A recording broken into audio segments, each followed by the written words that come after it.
For Dr. Wheelo to win against the heroes, we start at the beginning of the movie, when Gohan and Oolong were ambushed by the Biomen. In this timeline, Dr. Wheelo's henchmen ambushed Piccolo earlier, so he can't come in and rescue Gohan and Oolong. Without Piccolo's help, Gohan and Oolong would be killed by the Biomen. Later, at Kame House, the Biomen show up asking for Master Roshi. He refuses to go with them, so they attack him, but they are easily defeated. Dr. Kochin then appears, and once the Biomen put Bulma's life in danger, Roshi agrees to go with them. At Goku's house, he is told by Krillin what happened to Roshi. Goku is already about to leave to try and find Gohan again, since he's been missing for a couple of days. So, Goku uses the Flying Nimbus and heads off to save Roshi and Bulma, and hopefully to find his son as well. The next parts will go the same as usual, with Roshi fighting the Bio Warriors but losing, even though he put up a good fight. This is when Bulma will inform them that Roshi isn't the strongest in the world, Goku is. Speaking of Goku, he would arrive and defeat Miso Katsune by using the Kaioken. Then when he fights Kashimi and Ebi Furia, he's entombed in ice. Right before they throw their finishing attack, Krillin arrives. Since he is defeated, Goku must resort to using the Kaioken again to break free of the ice. While still using the Kaioken, he then defeats Kashimi and Ebi Furia. Goku and Krillin then arrive at Dr. Wheelo's lab, as they demand to know where Master Roshi is. Dr. Kochin reveals they are in the process of turning Roshi into a Bio Warrior. Regardless, they then summon the brainwashed Piccolo to defeat Goku. Since Gohan isn't there to break the mind control device on Piccolo,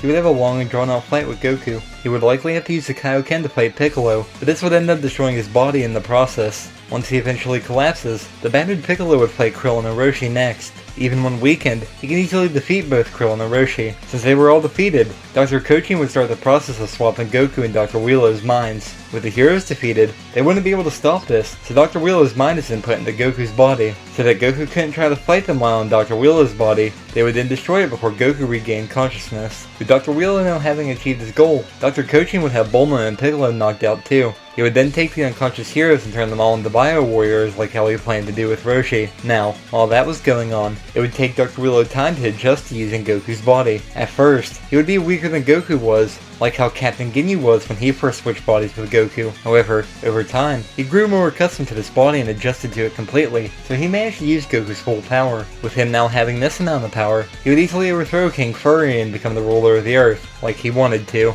Since he now rules the world, he could do whatever he wanted to. So, he would work on becoming the greatest scientist ever, like he dreamed of being. He might force other scientists to work with him, so that their research is at his disposal, thus allowing him to further his own studies. Anyway, now that he is in Goku's body, it's possible he would have discovered the Saiyan's power of Zenkai boosts. It's hard to say if he would study Goku's body and discover that he was an alien, but since he is a scientist, I believe he would do so. Also, since the studies focus on bioengineering, he would be able to locate this gene in the DNA, isolate it, study it, and then replicate it. After replicating it, he would inject it into Bio Warriors they make. This means that his Bio Warriors would grow stronger after recovering from any near-death experiences they have. Regardless, with these toughened Bio Warriors at his disposal, no one would be able to stop Dr. Wheelo from ruling over the planet.